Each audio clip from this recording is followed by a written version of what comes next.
Jean-Paul, tu as une visite. Mara.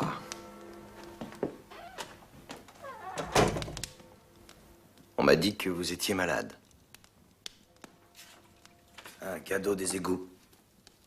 J'aurais dû m'en sortir plus vite, comme vous. Je peux? Allez-y.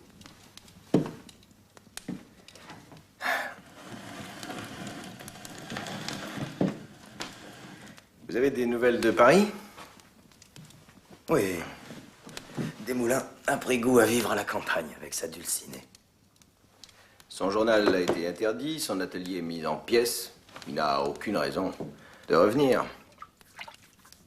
Robespierre n'est plus député. Il n'y avait qu'une seule erreur à ne pas faire, et il l'a faite. Avec son décret interdisant d'être réélu à la législative. Je sais. J'ai su aussi pour l'amnistie générale. Vous envisagez de revenir? Quand je le jugerai utile. Pour le moment, le roi travaille pour nous. Il exerce son veto pour protéger les émigrés et les prêtres qui sont restés fidèles à Rome. Il est en train de se mettre tout le pays à dos. Le pays, c'est possible, mais pas le reste de l'Europe. La menace d'invasion est très nette. La révolution est un tel danger pour les têtes couronnées un peu partout. Et c'est le cas, j'espère. Nous ne sommes pas en état de faire la guerre. Et quelle que soit son issue, elle ne servira que le roi. Alors, que proposez-vous? Retour à Paris.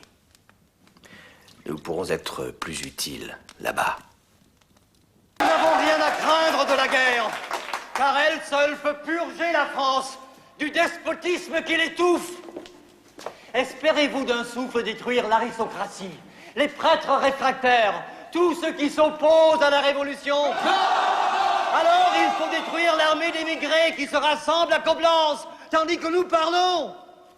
Alors seulement quand nous aurons écrasé tout espoir d'aide extérieure, le roi sera forcé de gouverner conformément à la Constitution. Écoutez-moi.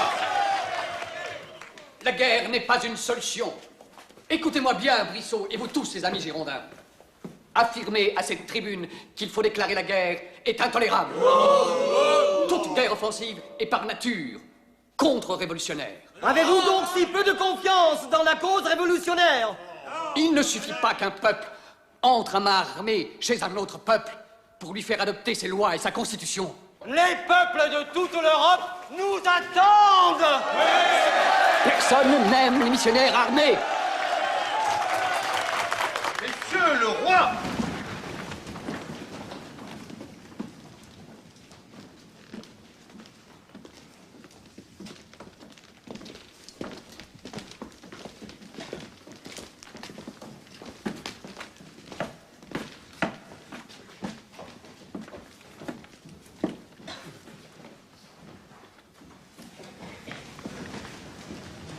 Messieurs, vous connaissez le résultat des négociations que j'ai engagées avec la Cour de Vienne. Les conclusions ont été approuvées à l'unanimité par mon Conseil.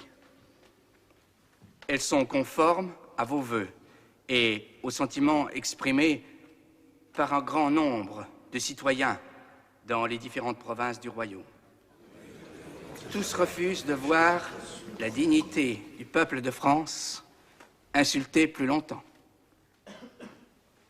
Comme c'était mon devoir, j'ai fait de mon mieux pour maintenir la paix. Mais j'en suis arrivé aujourd'hui, et ce, conformément à la Constitution, à proposer à l'Assemblée nationale la guerre.